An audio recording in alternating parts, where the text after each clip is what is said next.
여러분 안녕하십니까? 월요일 뉴스나이트 시작합니다. 수도권에 이은 제2의 반도체 생산기지가 곧 출범할 전남 광주 통합특별시로 결정됐습니다. 정부는 이 한반도 서남권에 지어질 800조 원 규모의 신규 반도체 공장 4개를 포함해 AI 데이터 센터 등 1,500조 규모의 미래산업 투자 계획을 밝혔습니다. 첫 소식 오동건 기자입니다. 정부가 수도권에 이은 제2의 반도체 생산기지를 서남권에 조성합니다. 인프라와 정주 여건, 인력 등을 종합 고려해 생산기지를 전남 광주 통합특별시로 결정했다고 밝혔습니다. 여러 지역 중 전력, 용수, 인력 확보, 그리고 여러 인프라 등 많은 인센티브 지원이 기대되는 광주를 후보지로 계획하고 있습니다.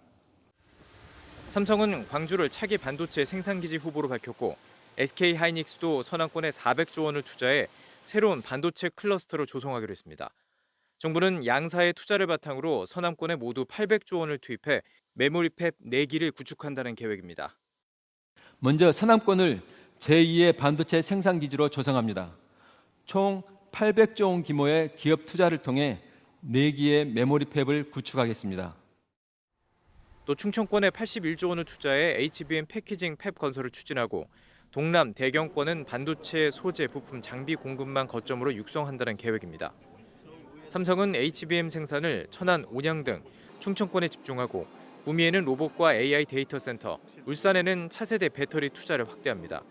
SK는 용인 반도체 클러스터 구축 시점을 최대 12년 앞당기고 용인과 청주 생산 라인 투자도 조기에 집행하며 데이터 센터 구축도 본격화합니다. 종합해서 말씀드리자면은 AI 데이터 센터 프로젝트에 약 1,000조, 반도체 공급 확장 프로젝트에 한 1,100조를 계획하고 있습니다. AI 로봇 분야에서는 글로벌 3강 도약을 목표로 내세웠습니다. AI 데이터 센터의 경우 SK, GS, 네이버와 함께 일단 1단계로 2029년까지 550조 원을 투입해 8.4기가와트 규모 데이터 센터를 구축할 계획입니다. 나아가 2035년까지 1,000조 원이 넘는 투자를 통해 18.4기가와트 데이터 센터를 지을 계획입니다. 정부는 AI 첨단 산업 생태계 구축으로 수도권 중심의 산업 지도를 지역으로 확장한다는 구상입니다. YTN 오동건입니다. 이재명 대통령은 삼성전자와 SK하이닉스가 이 반도체와 인공지능 대규모 투자 계획을 발표하자 두 기업 수장에게 국민 영웅이라는 칭호를 붙이며 감사를 표했습니다. 특히 서남권 등 지방에 대한 기업 투자가 손해가 되지 않도록 적극적으로 뒷받침하겠다는 의지도 나타냈습니다. 이어서 정인용 기자입니다. 반도체와 피지컬 AI 데이터 센터를 3대 축으로 한 대규모 투자 국민보고회에서 이재명 대통령의 양쪽 옆자리에는 이재용, 최태원 회장이 앉았습니다. 이 대통령은 투자를 추진하는 두 회장에게 행사 시작부터 사의를 표했습니다. 이 성과는 가장 큰 국민적 또 역사적 성과라고 생각합니다. 이 두 분 회장님께 감사 말씀을 드리지 않을 수가 없습니다. 이 대통령은 두 기업 회장이 구체적인 투자 계획을 직접 발표한 뒤엔 단상에 올라갔습니다. 이번 투자가 초격차 산업 강국으로 대도약하기 위한 첫 출발점이 될 거라며 90도 인사와 함께 두 기업 회장을 이렇게 표현했습니다. 국민 영웅이라고 불러드리고 싶습니다. 기업이 이익을 위해서 활동하기도 하지만 국가 공동체의 미래를 위해서 활동할 수도 있다는 점을 확실하게 증명했습니다. 국가 성장은 물론 정부의 핵심 국정과제인 지역 균형 발전에 두 기업이 호응해준 만큼 각별히 감사의 뜻을 전한 겁니다. 이 대통령은 기업에 대한 투자 강요이자 호남 특혜란 야당의 주장에 대해선 거듭 반박했습니다. 정부가 떠민 게 아니라 전력과 용수, 부지까지 고려한 기업의 결정이라고 강조했습니다.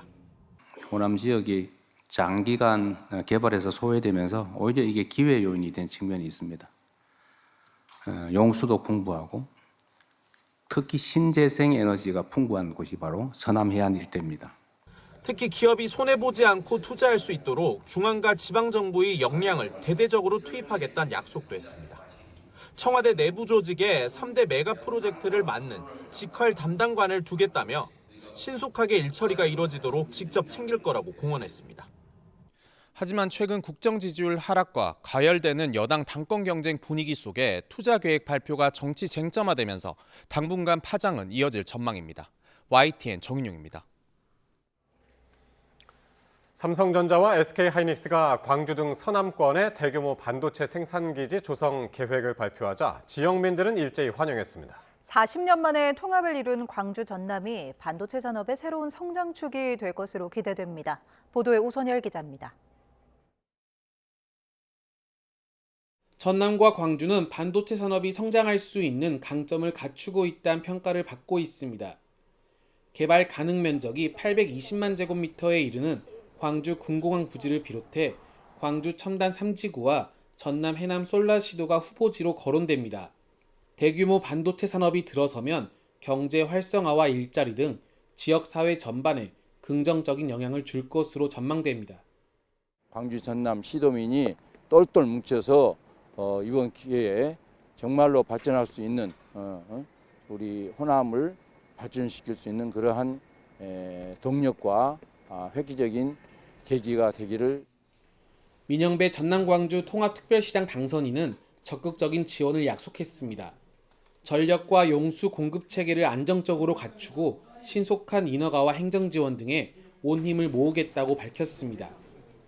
호남 반도체 클러스터는 바로 이 대전환의 핵심입니다. 근대화 과정에서 생긴 역사적 왜곡을 바로잡고 새로운 산업 지도를 그리는 일입니다.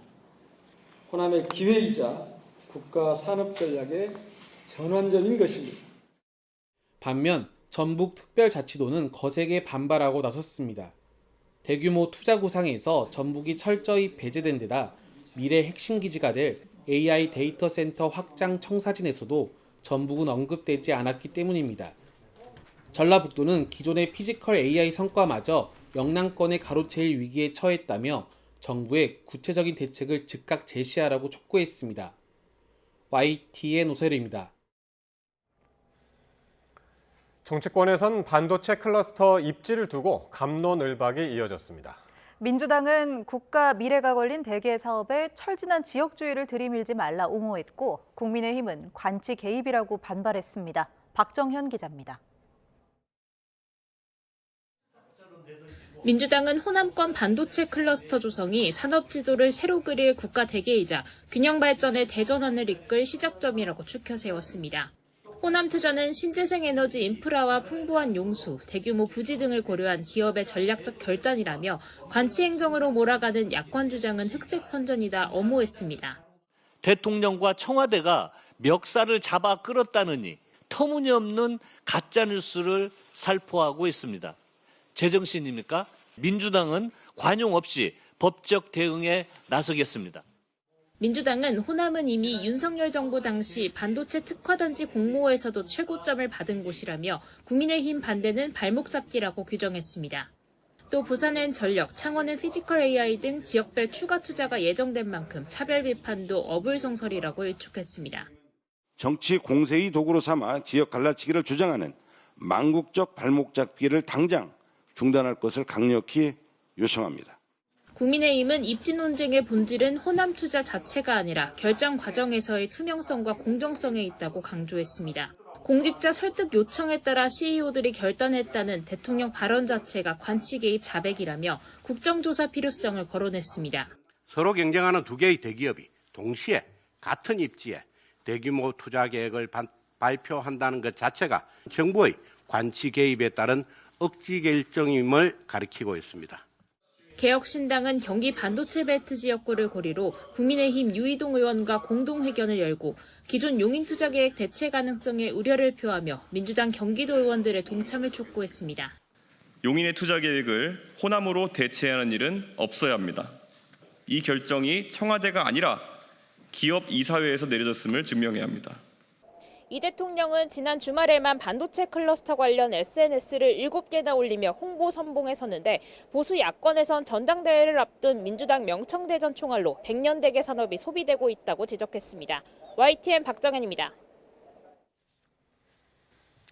축구대표팀의 월드컵 조기 탈락 이후 감독 선임 과정에서의 공정성 논란이 다시 도마 위에 올랐습니다. 관련 사건이 2년 전에 고발됐었는데 경찰은 필요한 수사를 적극적으로 진행하겠다는 방침을 밝혔습니다. 조경원 기자가 보도합니다. 지난 2024년 7월 홍명보 감독의 축구대표팀 감독 재선임은 발표 직후부터 공정성 논란에 휩싸였습니다.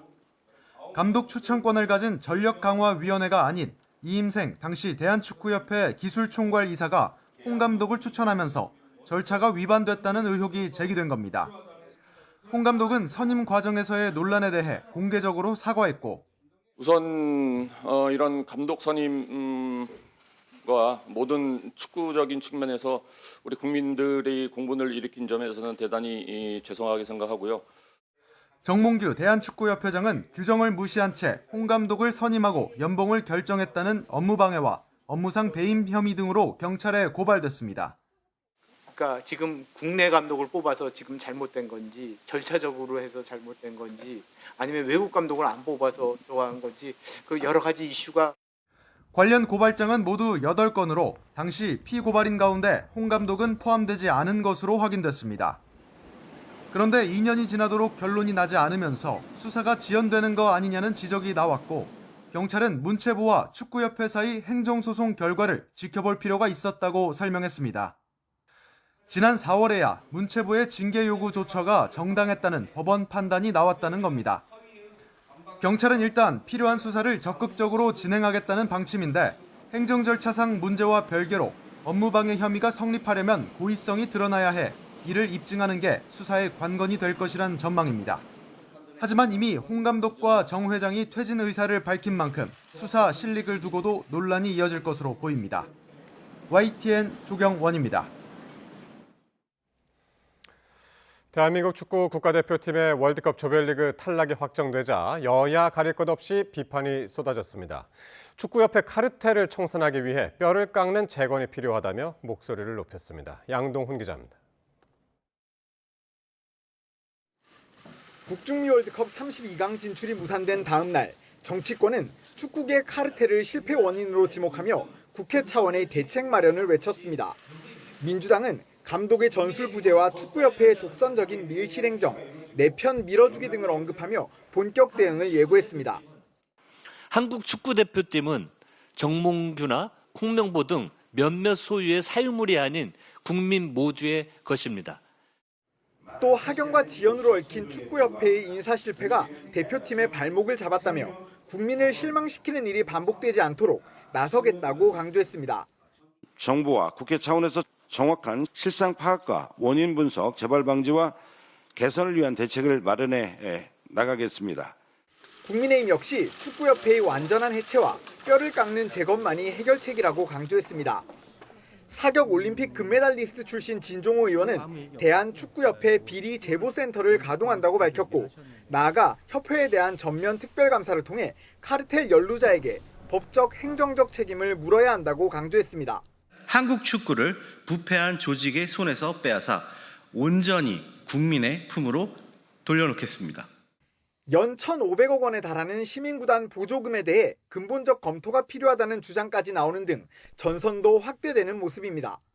대한민국 축구계가 세금으로 만든 자리와 돈을 차지하기 위한 이익 공동체, 카르텔이 되어서는 안 됩니다.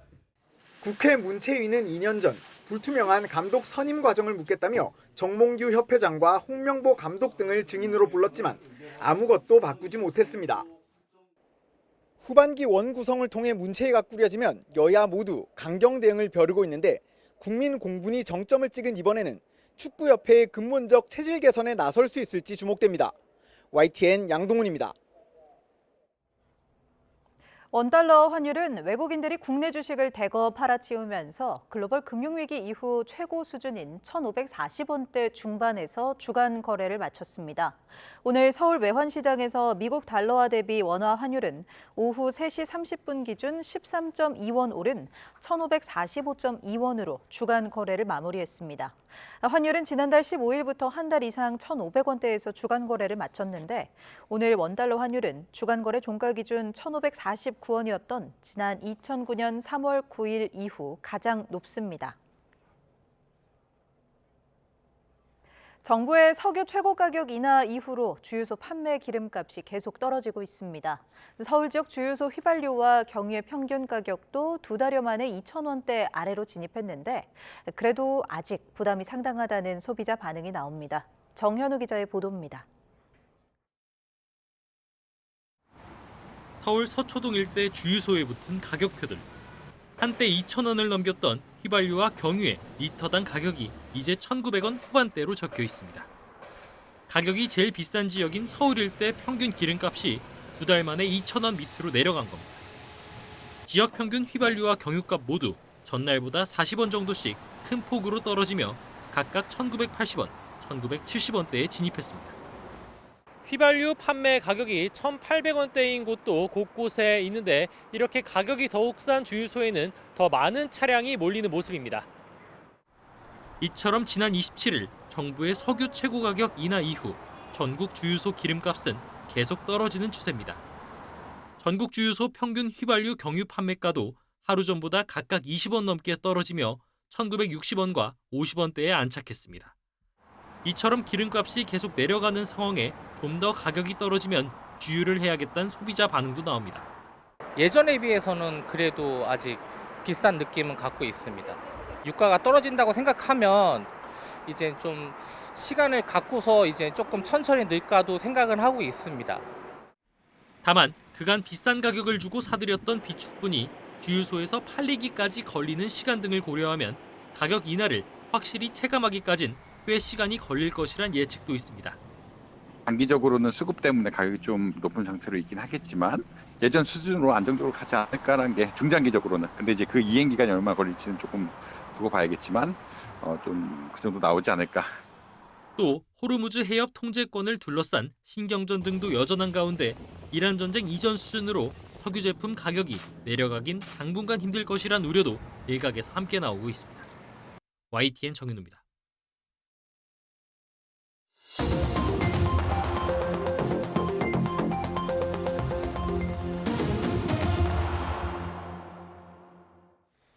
정치권 관심 뉴스 짚어보는 포커스 나이트 시간입니다. 오늘은 임세은 더불어민주당 선임 부대변인, 정광재 동현정치연구소장 나오셨습니다. 어서 오십시오. 안녕하세요. 네, 안녕하십니까.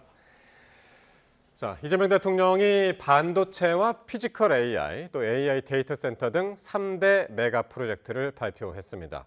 수천조 원에 이르는 천문학적인 돈이 투자되는 계획이라서 이 발표 내용에 관심이 쏠렸는데요. 호남 지역에 가장 많은 투자가 집중된 걸 두고 정치권에서 공방이 거세게 일었습니다. 오늘 이 대통령 발언부터 듣고 시작하겠습니다. 특히 호남 지역을 우리가 생각하지 않을 수 없는데 호남 지역이 장기간 개발해서 소외되면서 오히려 이게 기회 요인이 된 측면이 있습니다. 기업들이 이쪽 지역이 훨씬 더 유리하다는 그런 판단을 할 수 있게 만드는 것, 그게 바로 정부가 해야 될 일이라고 생각합니다. 두 분에게 국가 영웅 또는 국민 영웅이라고 불러드리고 싶습니다. 우리 국민들을 대표해서 제가 인사 한번 드리도록 하겠습니다.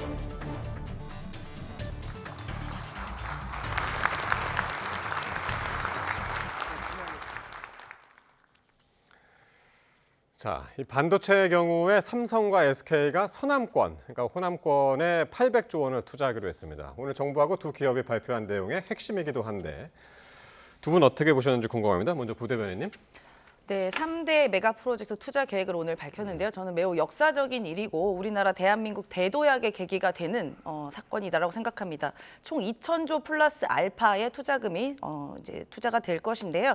향후 수십 년이나 혹은 그 이상 우리나라 대한민국을 먹여 살릴 산업이 재편된 것이고 그렇게 오늘 미래 먹거리에 대한 투자가 이제 계획이 된 겁니다. 이것도 메가톤급 인프라가 이제 구축이 되는 건데요. 전국을 유기적인 반도체 그리고 AI 생태계를 묶어서 1급 체제를 탈피하고 권역별의 강점과 자원을 고려해서 이제 이 첨단 산업의 지도를 만드는 것입니다. 계속 이제 호남 지역에만 강조를 했지만 사실 이번에 AI 데이터 센터라든가 반도체 프로젝트 그리고 피지컬 AI 프로젝트가 전국에 굉장히 골고루 균형 있게 투자가 되는 겁니다.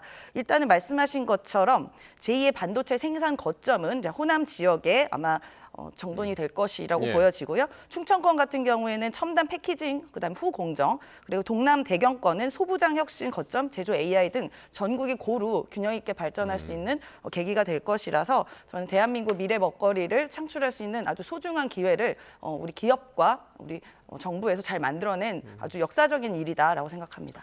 그러니까 오는 그 전국의 어떤 도시 이름들이 이제 다 들어가긴 했는데 투자 비용만 보면은 이제 호남 지역이 가장 많고 여기에 대해서 이 대통령이 호남 지역이 장기간 개발해서 소외되면서 오히려 기회의 요인이 됐다 이렇게 설명을 했습니다. 반도체는 대규모 투자가 필수적입니다. 지금 슈퍼 사이클을 넘어서 메가 사이클을 기대하고 있잖아요. 연간 SK 하이닉스와 삼성전자가 벌어들이는 영업이익이 향후 뭐 3년간 6, 30, 한 1,800조 정도 된다는 거 아닙니까? 예. 그러니까 이 메가 사이클에 대비해서 많은 투자가 선행돼야 되는 것은 분명한데 그러면 두 기업이 공히 서남권, 지금 뭐 호남으로 특정되고 있는데 호남에 가는 것이 과연 정말로 두 기업의 자율적 의사결정에 의해서 이루어진 거냐 아니면 이재명 대통령은 행정지도라는 미명을 대고 있는데 그런 다른 정치적 요인 때문에 이루어진 거냐 이건 따져봐야 할 내용이라고 생각합니다. 윤석열 정부 때도 이런 그 반도체 추가 투자와 관련해서 여러 이야기가 있었습니다만 그때도 뭐 호남에도 충분한 가능성이 있다라고 했지만 두 지역으로 특정되진 않았었거든요. 그런데 정권이 바뀌었다고 특정 지역에만 800조가 넘는 반도체 추가 공장을 짓는다라고 한다면 그 배경에 대해서 한번 살펴보려고 하지 않을까요? 저는 그런 점들을 좀 집중해서 봐야 한다고 생각하고요. 반도체 기업을 유치하기 위해서 꼭 필요한 것이 전력과 용수, 인력 유치, 또 R&D 인프라 이런 것들이 꼽힌단 말이에요.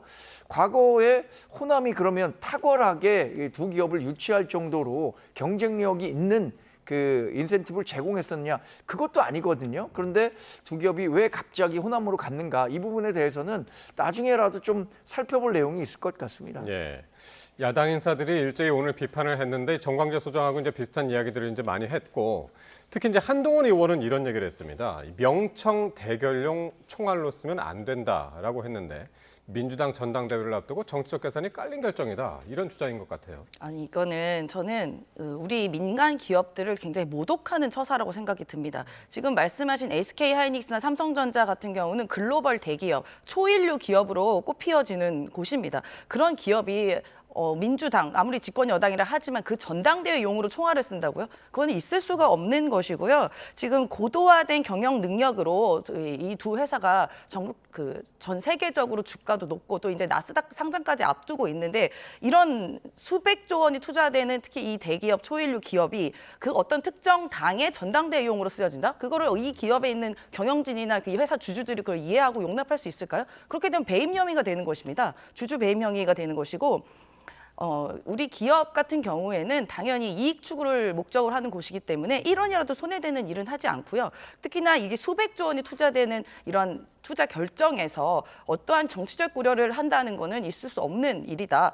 그리고 글로벌 시장에서 이렇게 생존을 다투고 있는 회사가 매우 정교하게 전력, 용수, 인력 공급망, 물류 비용 이런 것들을 수차례 수년 동안 아주 정밀하게 검토하고 투자 결정을 하게 됩니다.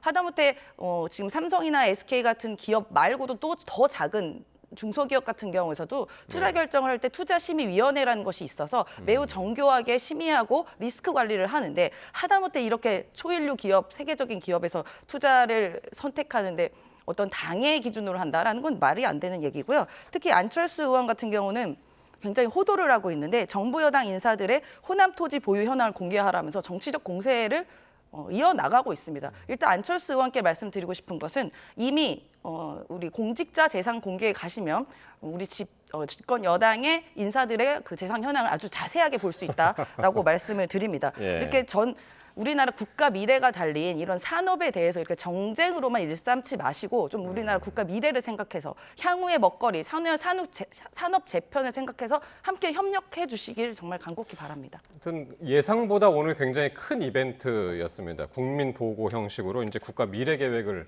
이야기한 건데 정부 입장에서는 이렇게 좀 지나치게 정치 공방이 되는 거에 좀 걸림돌로 생각할 것 같긴 합니다. 왜냐하면 이렇게 정치적 논리로 포장되게 되면 정부나 기업을 하려고 하는 기업 모두 굉장히 큰 부담을 느끼지 않겠습니까? 그래서 오히려 이런 논란을 불식시키기 위해선 특정 지역으로 두 개 기업 모두 투자가 집중되는 것은 전 올바른 방향은 아니었다고 생각합니다. 또 하나는 이 해당 지역에 집중되는 것이 과연 경쟁력을 높이는 데 얼마나 큰 도움이 될 수 있는가. 이 위험을 분산시키기 위해서라도 지역을 좀 분산시키는 투자 결정이 있었어야 한다고 생각하는데 그러지 않으니까 이런 문제가 제기된다고 생각합니다. 저는 과거와 지금과 과연 두 기업이 판단하는 그 투자 추가 지역의 선정 기준이 얼마나 달라졌는지 이것에 대해서 두 회사 회장들이 얘기할 수 있을까요? 그러니까 본인들이 투자를 처음 결정했었을 때와 지금 이 호남으로 결정했었을 때 과연 호남의 전력 기반이라든가 용수 기반이라든가 이런 것들이 얼마나 더 나아졌길래 호남 지역에 투자가 집중돼야 되는가, 이 부분에 대해서 명확하게 설득력을 갖지 못하기 때문에 이런 현상이 나타난다고 생각합니다. 또 하나는 뭐 한동훈 의원이 얘기한 것처럼 지금 얘기한 게 굉장히 장기적으로 진행되는 투자 프로젝트입니다. 이번에도 이재용 회장이나 최태원 회장이나 탁 찍어서 여기에 언제까지 투자하겠다라고 구체적 계획은 발표하지 않았어요. 그런데 이 시기를 6월 말로 정해서 지금 민주당 전당대회를 앞두고 호남에 투자하겠다라고 한다면 당연히 의심해 볼 수 있는 거 아니겠습니까? 이런 의혹 제기할 수 있는 거죠. 그렇지 않다는 것을 뭐 상당히 그 정치권에서도 증명해낼 필요가 있지 않을까. 내일부터 싶습니다. 이제 그 정부와 기업 차원에서 이제 지역별로 돌면서 또 설명을 한다니까요. 한번 지켜보기로 하고. 그리고 마지막 장면 보셨습니다만 이 대통령이 오늘 이재용 회장하고 최태원 회장을 국가 영웅, 국민 영웅이라고 이제 축해 세우면서 90도로 인사하는 모습 봤습니다. 네. 예, 어떻게 보셨어요? 국민을 대신해서 이제 인사를 드린다고 이제 말씀을 하시면서 90도 인사를 하셨는데요. 아마 그 감사한 마음이 당연히 있으시겠죠. 우리 국가 미래의 먹거리를 어떻게 보면 기업에서 함께 고민하고 제공을 해서 나아가서 우리 청년들 혹은 그 이후의 세대까지도 나올 수 있는 산업이 개편되는 아주 놀라운 일입니다. 사실 저희도 지금 뭐 예를 들어 정보통신망 발전이라던가 여러 반도체 발전 등으로 지금 대한민국이 경제가 잘 지탱되고 있는데 그게 수십 년 전에 있었던 기업과 또 정부의 노력과 투자 계획으로 지금 이렇게 우리가 선진국이라고 불려질 수 있는 것이거든요. 그래서 향후에 우리 미래를 또 내다봤을 때 대통령께서는 그런 결단, 투자에 대한 결단, 그리고 다른 곳도 아니고 해외도 나가지 않고 우리나라 국내에서 투자해 주는 것에 대한 국민을 대신해서 감사의 말씀을 이제 인사를 드린 거다라고 생각해서 저는 매우 가슴이 찡했습니다.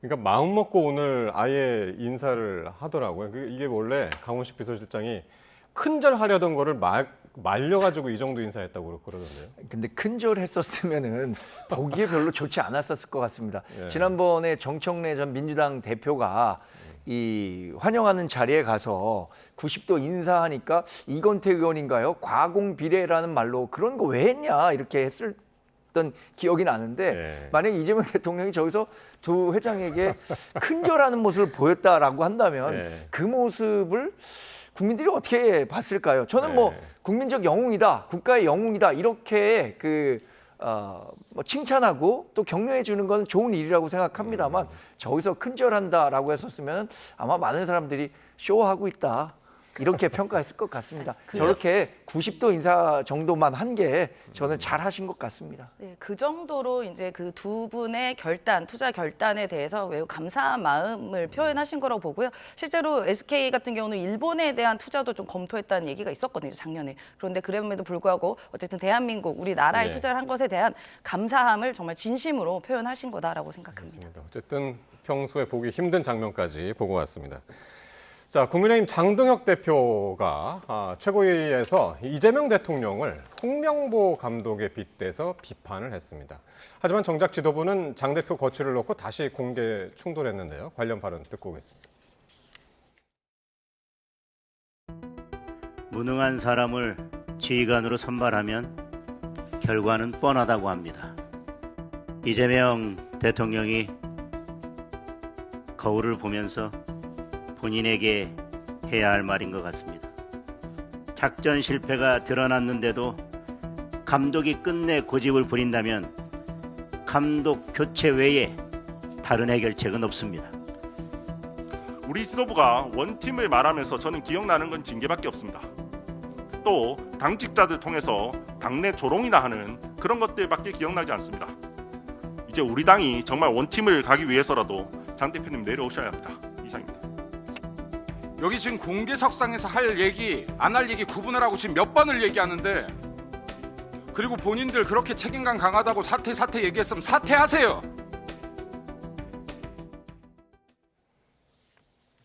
예.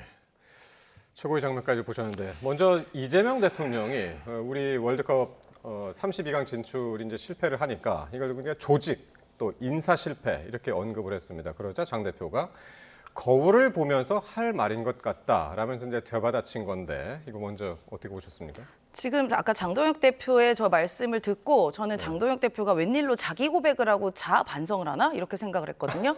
그런데 그 주어가 어떻게 하필 또 이재명 대통령이라고 하니까 좀 많이 당황스러운데요. 지금 계속해서 장동혁 대표 같은 경우는 대표에 선출된 이후부터 계속 끊임없이 당 내외에서부터 사퇴에 대한 얘기가 끊임없이 나왔습니다. 왜? 그냥 사퇴를 하라는 게 아니라 본인이 그동안에 윤어게인과 절연하지 못하고 지속적으로 뭐 부정선거론자들과도 함께 연합하고 그러면서 지지율을 떨어뜨렸고 15%까지 지지율 내려갔던 기억이 있거든요. 그럼에도 그리고 나서 또 지방선거에 앞두고 미국을 가는 등 여러 가지 논란의 중심에 장동혁 대표가 있었고 이 내부에서도 정돈하지 못하고 끊임없이 내부를 자기를 흔드는 사람들은 숙청 이런 것들을 계속 지속했기 때문에 당 내에서도 여전히 저렇게 장동혁 대표의 사퇴와 거취 문제에 대해서 얘기가 나오는 거 아니겠습니까? 여기서 말씀드린 게 작전 실패가 드러났는데도 감독이 끝내 고집을 부린다면 감독 교체 외에 다른 해결책은 없습니다. 이게 딱 장동혁 대표를 얘기하시는 거죠. 예. 우리 국민은 이재명 대통령한테 교체하라는 얘기를 하신 적이 없습니다. 어쨌든 여기 우리 포커스 나이트 나온 패널들도 지난주에도 그랬고 이제 홍명보 감독을 장동혁 대표한테 비교하시는 분들이 많은데 오늘 한동훈 대표도 또 그런 비유를 했습니다. 글쎄, 홍명보 전 감독에 대해서 비유하는 게 물고 물리는 것 같아요. 이재명 대통령은 이 이야기를 할 때 누구를 염두에 두고 했을까요? 전 정청래 전 민주당 대표를 염두에 두고 이런 얘기를 했을 거라고 생각이 들거든요.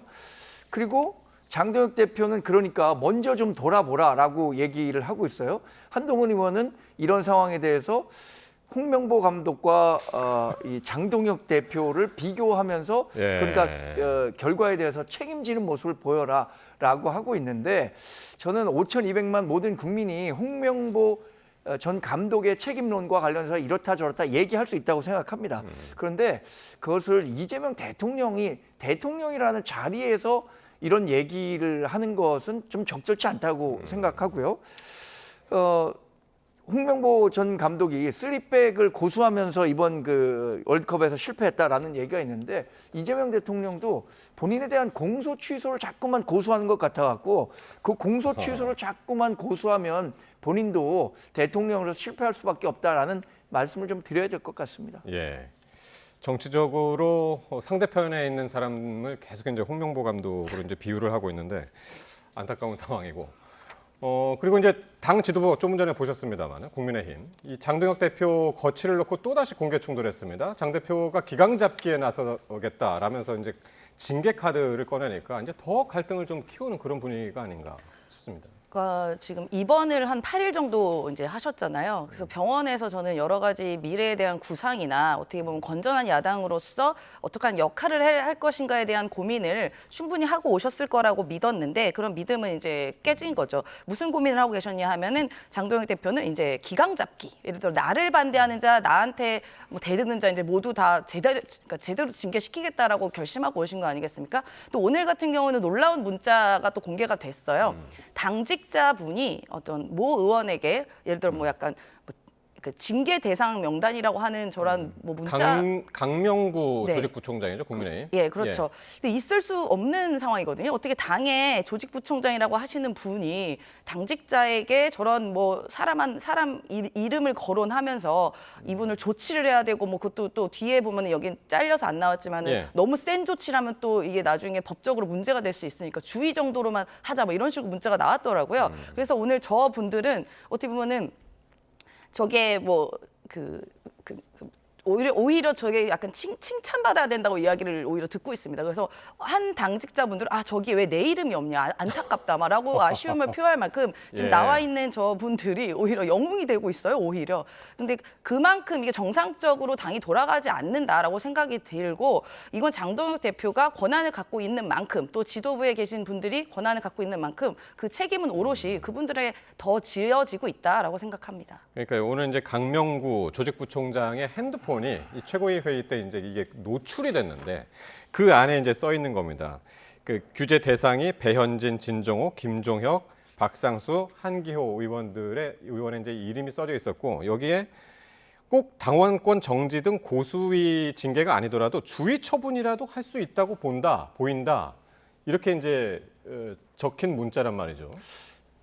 최고위원회가 열릴 때마다 최고위원회 전원 사퇴 또 예. 당대표 사퇴 요구가 국민에게 생중계되다시피 하고, 또 당내에서 자꾸만 우리 당원들에 대해서 징계해야 한다 이런 얘기가 나오니까 참 면구하고 드릴 말씀이 없습니다. 오랜만에 이재명 대통령의 국정 지지율은 하락하고 있고요. 민주당보다 국민의힘이 선전하는 여론조사 결과들이 속속 나오고 있어요. 그러면 이럴 때 국민의힘이 더 쇄신하고 국민에게 다가가고 정책의 대안들을 제시하면서 그래도 민주당보다는 역시 국민의힘이 낫구나라는 이런 이미지들을 구축해도 모자랄 시점에 자꾸만 당내 징계 같은 이슈들로 우리 당의 이미지가 훼손되다 보니까 상당히 안타깝게 생각합니다. 그런데 지금 얘기되고 있는 당내 징계는요, 실제 현실화될 수 있을까? 굉장히 의문을 제기하는 분들이 많아요. 네. 장동혁 대표가 당 대표로 있지만 과연 그 징계를 밀어붙일 정도의 권력이 공고하냐? 그렇지 않다고 보는 분들이 많거든요. 윤리위원회에서 어떤 결정을 내린다고 하더라도 그게 중징계 이상으로 갈 경우엔 또 해당 의원들이 당원이 법원 찾아가지 않겠습니까? 그러면 김종혁 전 최고나 배현진 의원처럼 가처분이 인용돼서 오히려 당대표의 리더십만 더 훼손되는 일이 발생할 수도 있는데, 이런 무리한 정치 행보가 언제까지 계속돼야 되는가 참 안타까운 상황이라고 생각합니다. 그러니까요. 저 문자 내용대로라면 분명히 조치는 있을 건데 중징계보다는 주의 처분이라도 꼭 해야 된다, 이런 메시지라 앞으로 어떻게 이 징계 사태가 이어질지 한번 보기로 하겠습니다. 자, 민주당의 전당대회가 약 50일 앞으로 다가왔는데요. 이 당권 주자들 사이에 적통 논쟁이 거셉니다. 관련 발언 듣고 오겠습니다. 정청래 대표는 완전히 노무현 대통령과 등을 져서 장례식에 참석도 못했어요. 그러니까 아마 김민석 총리를 공격하려고 노무현 적통 이런 걸 따지면 다른 분은 몰라도 적어도 정청래 후보는 그렇게 할 수가 없을 것입니다. 본인이 허위 사실을 말씀하셨기 때문에 사과하시겠죠. 이런 대화가 오고 가는 것 자체가 굉장히 슬픕니다. 저는 노무현 대통령을 너무나 사랑했던 사람이고, 그래서 노사모에 가입해서 쌀입이라는 필명으로 활동도 했었고. 자, 이렇게 이제 두 의원의 이야기만 딱 들으면 진실공방 양상입니다. 송영길 의원은 정청래 전 대표가 노무현 전 대통령과 등을 졌기 때문에 장례식에도 참석하지 못했다라고 했고, 정청래 전 대표는 즉각 반발을 했습니다. 어떤 말이 맞는 겁니까? 저도 사실관계 확인은 저 두 분 말 중에 아직은 잘 확인은 못했고요. 근데 2026년에 때 아닌 적통 논란이 민주당에서 발생했다는 것이 전 매우 안타깝습니다. 어쨌든 지금 DJ, 그러니까 김대중 대통령, 노무현 대통령, 문재인 대통령, 이재명 대통령, 이 네 분의 대통령을 배출하면서 그 당원들은, 지지자들은 한 번도 이 네 분에 대한 철학과 존경을 거둔 적이 한 번도 없습니다. 그러니까 이 지금 적통 논란이 별로 의미가 저는 없다고 생각하고, 어디까지 가야 적통입니까? DJ 대통령, 김대중 대통령의 인연이 있었어야 적통인지, 아니면 노무현 대통령 때까지 인연이 있어야 적통인지, 아니면 문재인 대통령 때 있어야 적통인지, 그 적통이 기준도 없고 해석도 없고 정의도 없는 거예요. 그러니까 2026년에는 내가 어디에 적통이고 어디에 순혈이고 이런 얘기를 하시지 말고, 그 후보들께서 앞으로 민주당을 어떻게 개혁하고 어떻게 만들고, 그리고 집권을 어떻게 할 것이고, 이재명 정부를 어떻게 도와서 이재명 정부의 성공에 발맞춰서 집권 여당다운 역할을 할 것인가에 대한 건전한 논의가 있었으면 좋겠다라는 생각이 듭니다. 이 적통 논의는 이제는 지지자들도 보면은 사실 이해를 못하는 분들도 많이 계실 거예요. 네. 예, 어쨌든 지금 적통론에 대해서 송영길 의원이 일단 정청래 의원을 공격하는 모양새인데, 근데 이 발단은 정청래 전 대표로부터 이제 시작이 된 것이 이 적통론 논란이 김민석 총리의 과거 탈당 이력 이걸 겨냥한 것으로 해석이 되고 있잖아요. 그렇죠. 사실 21세기 민주정당에서 그것도 진보적 가치를 표방한다는 민주당에서 누가 누구의 적자니까 내가 당대표가 돼야 한다라고 주장하고 그렇지 않은 편에선 그 사람 적자 아니다 이렇게 얘기하는 것 자체가 참 한심한 일이라고 생각합니다. 그 저변에는 저는 김민석 전 총리에 대한 그 공격이 배경에 있다고 봐요.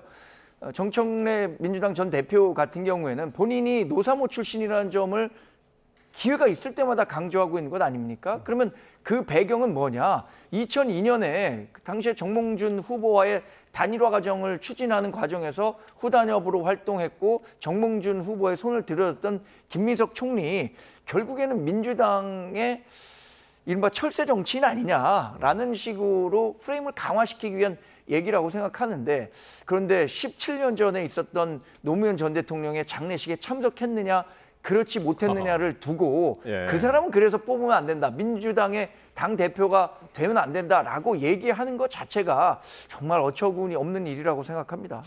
박주원 의원도 오늘 참전을 했는데 오늘 라디오 인터뷰에서 더 적통은 김민석 총리다 라면서 이제 가세를 했는데 계속 이어지네요. 적통성 논란이. 그러니까요. 근데 우리 박지원 의원님까지 이제 말씀을 하셨는데, 그러니까 따지고 보면 그렇다는 겁니다. 왜냐하면 김민석 총리 같은 경우는 과거에 김대중 대통령께서 김민석 총리가 30 초반인가요? 그때 이제 영입해서 이제 영등포구의 지역구에 이제 의원이 되신 거기 때문에 이게 따지고 보면은 누가 더 오래 알았냐 이렇게 이야기로 흘러가는 것이거든요. 근데 지금 뭐 저 같은 사람 입장에서는 지금 그게 무엇이 중요한가? 정말 좀 건전하게 우리가 민주당이라면 당연히 이 네 분의 대통령을 존경하고 그 가치와 철학을 계승하는 게 다 맞는 것이죠. 그 누구 하나 거기서 아닌 분들은 없거든요. 그러니까 지금 어쨌든 이재명 대통령과 민주당의 지지율이 동반 하락하고 있는 이 상황에서 어떻게 하면 민주당의 그 지지율을 또 높이고 더불어서 이재명 대통령을 어떻게 우리가 잘 발맞춰서 보좌하고 역할을 할 것인가에 대한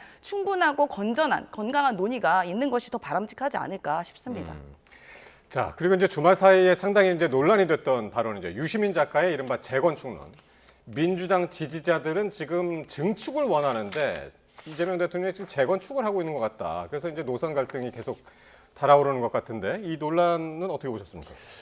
민주당 논란의 중심엔 항상 노무현 전 대통령이 있는 것 같아요. 이 발언 과정에서도 노무현의 친구 문재인을 욕하는 것은 노무현을 욕하는 것이다, 이렇게 얘기가 나왔어요. 지금 전당대회 과정에서도 노무현 전 대통령의 적장자가 누구냐 이걸 갖고 마케팅을 하고 있는 거 아닙니까? 그런데 정작 본인들 2009년에 본인들의 모습을 한번 돌아봐 주시기 바랍니다. 그때 당시에 누구보다 더 노무현 전 대통령에 대해서 강도 높은 정치적 비판을 했던 분들이 이른바 민주당에 있는 진보 정치인들이었어요. 그분들 그래서 뭐라고 했었습니까? 안희정 전 충남지사 같은 경우에는 우리는 정치적으로 패족이다, 이렇게까지 얘기를 했었는데 지금은 이제 민주당 그 당대표 선거에 도움이 된다고 생각해서 그때 당시에 노무현을 지키려고 했던 사람은 나다, 그러니까 나를 뽑아달라라고 얘기하는 것 자체가 17년 전에 본인들의 모습하고 얼마나 다른가 한번 좀 성찰해 보시기 바랍니다. 예, 민주당 안에서 이거 보는 마음은 더 착잡할 것 같은데. 네, 저 어쨌든 유시민 작가님 같은 경우는 그동안 이제 끊임없이 민주당의 우호적인 분이었고 민주당원이었었던 적은 없으셨지만 그래도 민주당과 굉장히 우호적이고 전직 우리 대통령 분들을 다 존경했고 또 일도 함께 하셨던 소중한 분이시죠. 근데 증축, 재건축, 재개발 이거 다 필요한 겁니다. 그리고 더 나아가서는 대통령께서 49.4%로 당선이 되셨는데 70% 가까이 국정운영 지지율을 높였으니까 그 분들을 모두 다 함께 하는 것이 저는 바람직한 국정운영의 바람이라고 생각하고 이재명 대통령은 어느 한 진영의 이제 대통령이 아니시죠. 우리 전국이 국민의 대통령이시다 보니까 때로는 좀 민주당 입장에서나 민주 진영 입장에서는 섭섭할 수도 있고 또 때로는 또 지지할 수도 있고 때로는 비판도 할 수 있다고 생각합니다. 하지만 이제는 우리의 대한민국 대한민국의 대통령으로서 민주당 지지자시라면 또 이재명 대통령 성공을 위하는 거라면 잠시의 그런 비난을 조금 접어두고 이재명 정부가 성공할 수 있게끔 좀 지지하고 도와주고 뒷받침해 주는 건 어떨까라는 생각이 들고 지금 전당대회를 앞두고 경쟁이 격화되다 보니까 이제 이렇게 얘기 하나로 뭔가 단어 하나, 말 하나 갖고 굉장히 좀 예민하게 받아들이는 게 있는 것 같은데요. 예. 저는 유시민 작가님께서 예전에 어쨌든 우리가 대표하는 민주진영을 대표하는 지식인이자 어르신이기 때문에 이런 갈등이 있다면 조금 더 봉합하고 다독이면서 좀 어른다운 풍모로 선생님다운 풍모로 돌아가 주시기를 간곡하게 바랍니다. 그러니까 유시민 작가의 이야기가 마음에 들든 마음에 들지 않든 이제 방송에 나와가지고 이야기가 상당히 껄끄러워진 게 용역 평론가, 촉법 평론가 이런 표현을 써가지고 민주당 진영에서 나오신 분들도 굉장히 좀 민감할 것 같습니다. 저도 그 방송을 보면서 용역 촉법 평론가라고 하는 분들의 얼굴 한 명 한 명이 제 눈앞에 스쳐 지나가더라고요. 누구를 뭐 이름을 얘기하진 않았지만 누구를 얘기하고 있구나를 알 정도로 그런 것은 유시민 작가가 이제 뭐 거의 70살이 되시는 사회적 어른 아닙니까? 또 진보 진영에서 많은 역할을 했던 분으로 저도 기억하고 있습니다. 그런데 지금 정립치 평론하는 사람들에 대해서 마치 자기가 평론하는 것처럼 그런데 그분들에 대해서 굉장히 비하한 듯한 표현을 쓴 것은 이게 어른으로서는 상당히 부적절한 행동 아니었나라는 생각이 들고 아마 본인도 집에 가서는 그 표현 괜히 썼나라고 좀 후회하지 않을까 싶은 마음이 들기도 했습니다. 어쨌든 이렇게 이제 친문, 친노 대 뭐 친명 이렇게 이제 갈린 구도 상황에서 어쨌든 수요일 날 이제 이 대통령하고 문재인 전 대통령하고 만난다는 거 아닙니까? 네. 여기서 좀 갈등의 해법이 좀 나올까요? 이 만남은 오래전에 사실 계획이 되어 있었는데 그동안에 이제 대통령 순방이라던가 그다음에 뭐 지방선거 등등이 계속 맞물리다 보니까 이제 와서 이제 계획에 실현이 된 거라고 보고요. 당연히 이 두 분 전직 대통령께 조언을 구하고 또 여러 가지 국정에 대한 여러 가지 보고를 하신다던가 여러 현안을 논의하는 건 너무 지극히 당연한 거라고 저는 생각이 듭니다. 그래서 지금 또 특히나 이번에 뭐 적통 논란이라던가 여러 가지 갈등에 있어서 마치 문재인 전 대통령과 이재명 전 대통령의 갈등인 것처럼 만드는 곳도 있거든요. 그렇지 않다는 점을 이번에 두 분의 만남을 통해서 저는 적절한 메시지가 나와서 이러한 혼란과 갈등이 좀 봉합이 되지 않을까 싶습니다. 예, 그렇게 기대를 합니다. 지금까지 임세은 더불어민주당 선임 부대변인, 정광재 동현정치연구소장과 함께했습니다. 고맙습니다.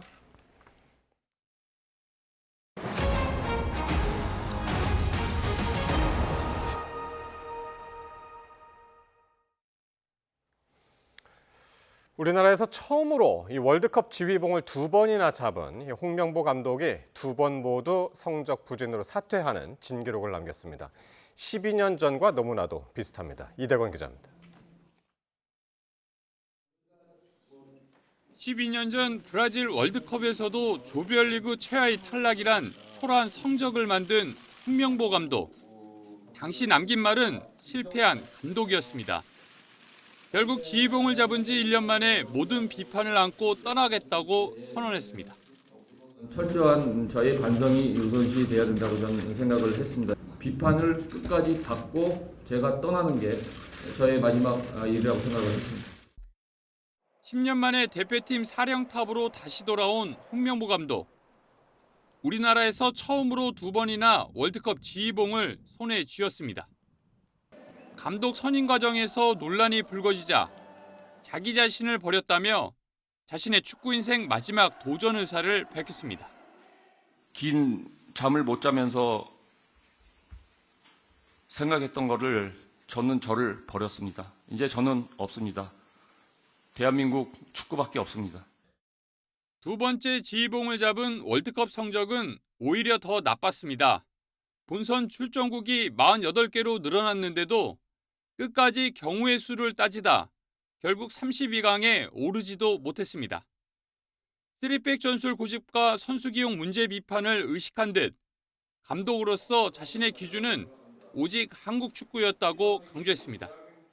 모든 판단이 늘 옳았다고 말씀드릴 수는 없습니다. 하지만 제 모든 판단의 기준만큼은 언제나 한국 축구였습니다.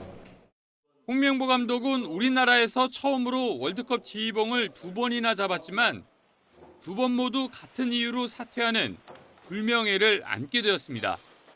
YTN 이다운입니다. 축구 국가대표 공식 서포터즈 붉은 악마가 홍명보 감독이 축구계를 영원히 떠나야 한다며 강하게 질타했습니다. 붉은 악마는 오늘 입장문을 내고 만약 과거 실패를 세탁하기 위해 우리의 진심을 도구로 삼았다면 자신을 살리기 위해 대한민국 축구를 사지로 몰아넣은 거라며 대표팀을 2번 지휘하면서 또다시 조별리그에서 탈락한 홍 감독을 비판했습니다. 그러면서 마지막 순간까지 사죄와 용서를 구하기는커녕 말도 안 되는 궤변으로 대한민국 축구 팬을 유린한 홍 감독은 더 이상 대한민국 축구인으로 남아서는 안 된다고 지적했습니다. 북중미 월드컵 32강 진출에 실패한 한국 축구대표팀의 귀국에 맞춰 경찰이 인천국제공항에 경비를 강화하기로 했습니다. 인천경찰청은 홍명보 전 축구대표팀 감독과 대표팀이 귀국하는 내일 인천공항에 기동대와 공항경찰단 소속 경찰관 160명을 배치할 예정이라고 밝혔습니다. 경찰은 홍명보 전 감독을 상대로 한 협박글이 잇따라 온라인에 올라오고 공항 내 혼잡 상황이 우려됨에 따라 경비 강화 계획을 마련했습니다. 이번 월드컵에서 축구대표팀을 향한 비판은 실망을 넘어서 조롱과 풍자가 섞인 홍명보 밈으로 이어졌습니다. 이렇게 감독 개인에 대한 분노가 커진 이유는 무엇일까요? 김승환 기자가 보도합니다. 홍명보 감독이 선수를 꾸짖자 선수가 주먹을 날립니다. 실제 영상처럼 보이지만 대한민국 국민이 따라하고 싶은 영상 1위라며 SNS에 올라온 AI 제작물입니다. 선수들과 반대로 가는 홍명보 감독을 이전 대표팀 감독들과 비교한 이미지나 코스피 폭락의 배경이 홍명보 감독 때문이라는 등 인터넷엔 조롱이 끊이지 않았습니다. 유명 유튜버의 홍 감독에 대한 비판 영상은 올린 지 얼마 안 돼 조회수 300만 회를 넘겼습니다. 한국인 사시는 분들 지금 거의 표 다 해야겠어. 2위로 올라간다 그래서. 이게 뭐야?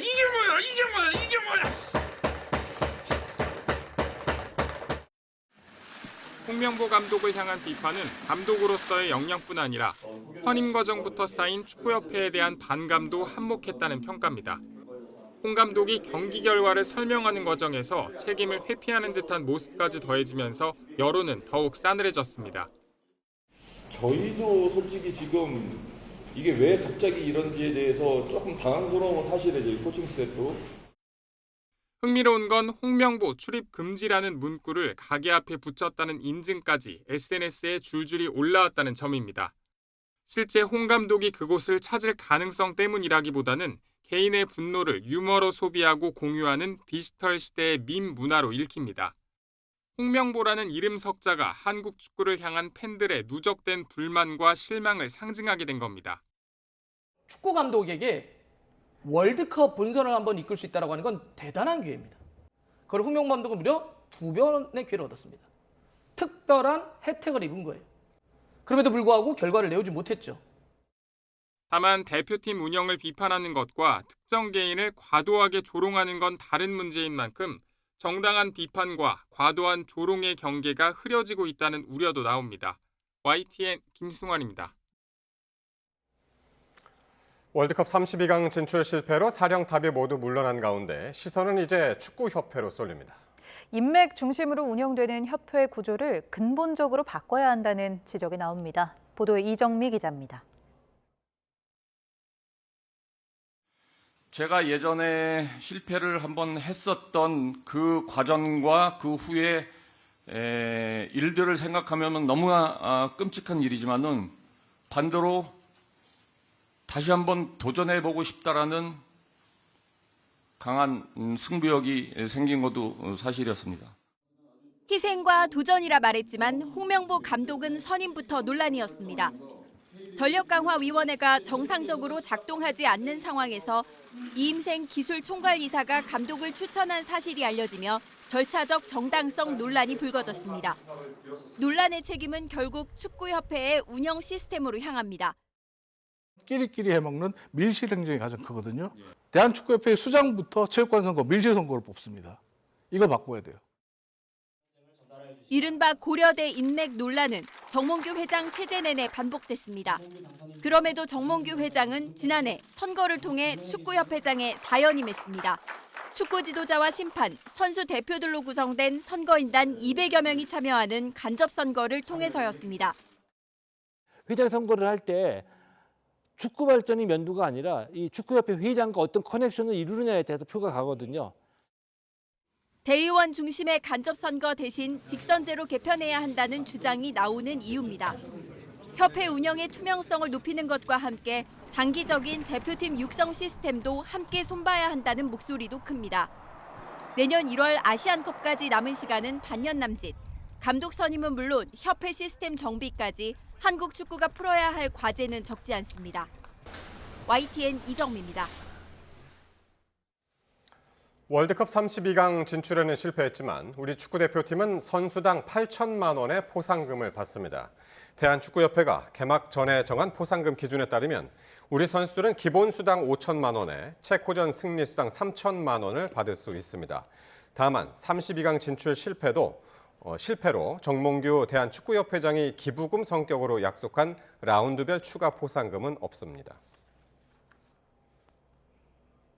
음주 뺑소니와 이른바 술타기 수법으로 사회적 공분을 샀던 가수 김호중 씨가 내일 오전 출소합니다. 만기 출소일보다 5개월가량 이른 가석방입니다. 권준수 기자입니다.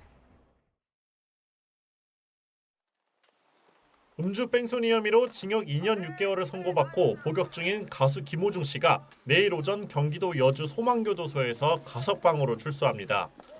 지난 2024년 5월 구속된 지 767일 만입니다. 원래대로라면 오는 11월이 만기 출소지만 지난 19일 열린 법무부 가석방 심사위원회를 통과해 약 5개월 일찍 사회로 복귀하게 됐습니다. 형기의 3분의 1 이상을 채웠고 수용생활평가 등에서 적격 판정을 받은 것으로 알려졌습니다. 김 씨는 재작년 5월 술을 마시고 운전하다 사고를 내고 달아난 혐의로 재판에 넘겨졌습니다. 혐의 어떻게 소명하셨습니까? 죄송합니다. 반성하겠습니다. 죄송합니다. 사고를 내고 달아난 뒤 편의점에서 캔맥주를 사 마시며 음주 측정 시점을 흐리는 이른바 술타기 꼼수를 쓰고 소속사 직원을 대신 자수시키는 등 치밀하게 범행을 은폐하려 했던 사실도 드러났습니다. 초기엔 음주 사실 자체를 강하게 부인하다 뒤늦게 시인해 공분을 키우기도 했습니다. 김 씨의 향후 행보는 아직 정해지지 않았습니다.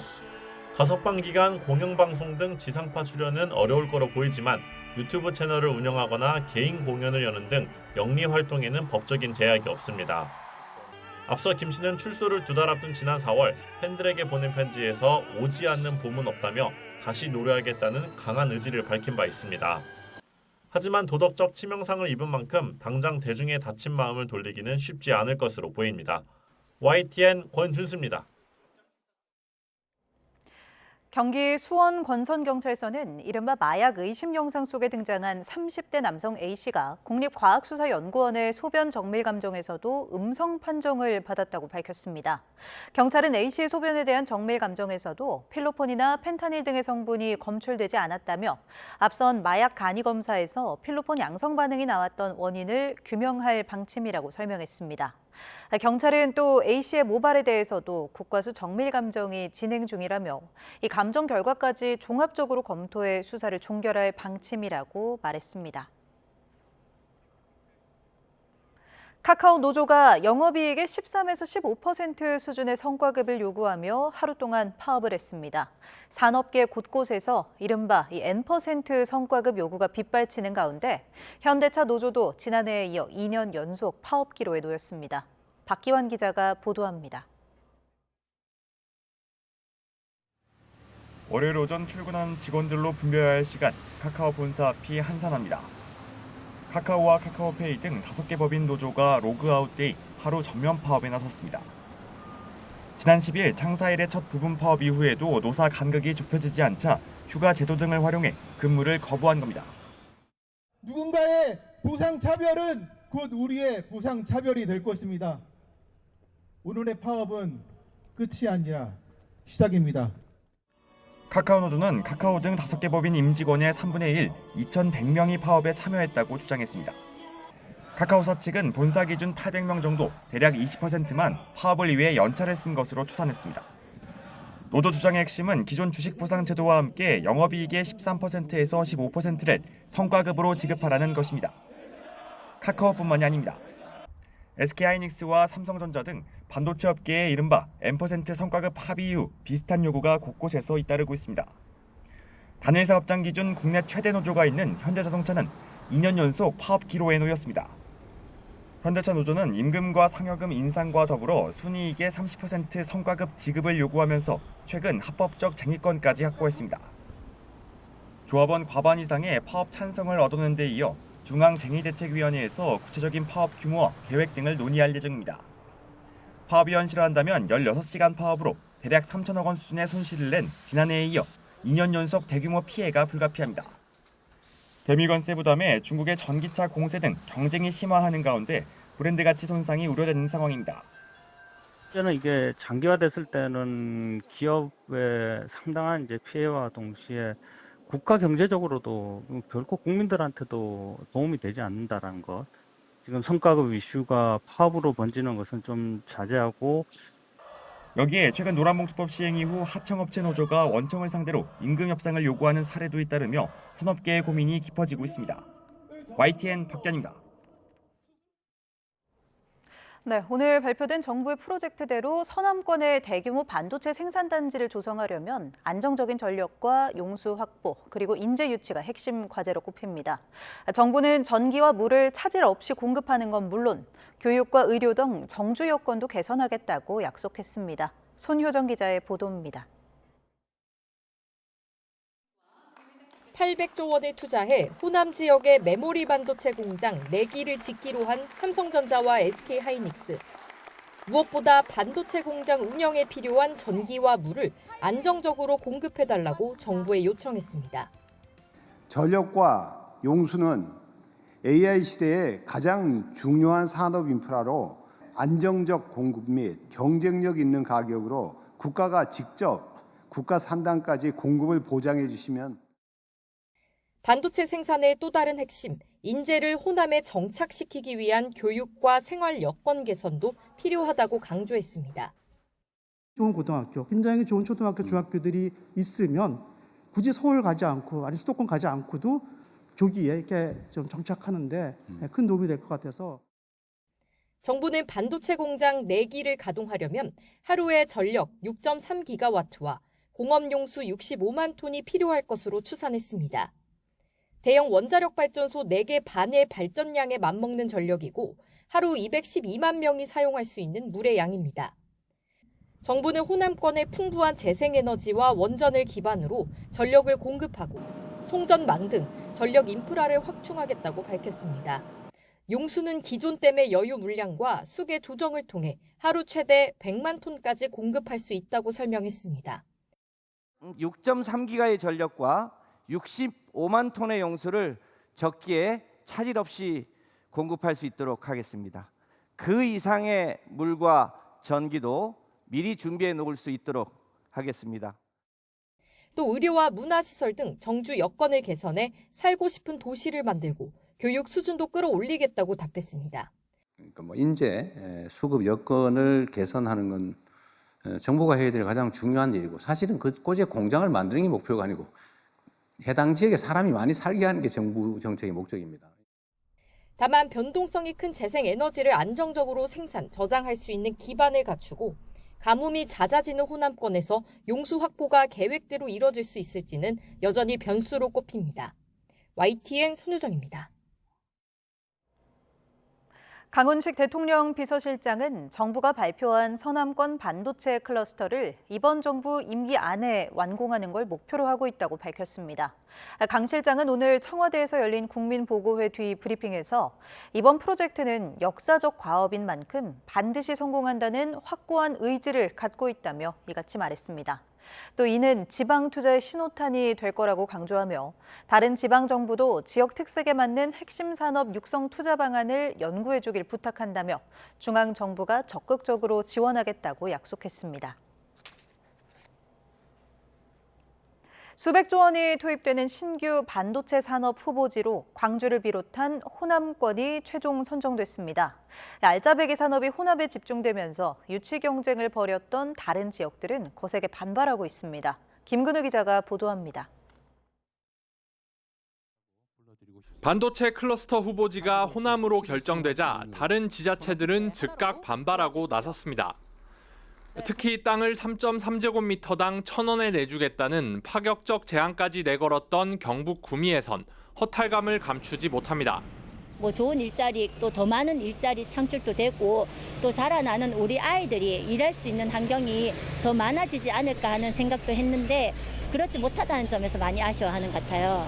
반도체 산업이 여당 핵심 지지 기반인 호남에 집중된 만큼 정치 논리에 따른 결정이라는 비판도 나옵니다. 단체장이 모두 야당 소속인 대구와 경북에서는 정부가 노골적으로 지역을 배제했다고 주장합니다. 그런데 오늘 발표한 것은 국민 전체를 향한 것인지 특정 지역을 배제하기 위한 것인지 돌아봐야 합니다. 충청권에서도 호남은 최적지가 아니라는 점이 명확하다며 정부가 기업 결정권을 침해했다고 날을 세웠습니다.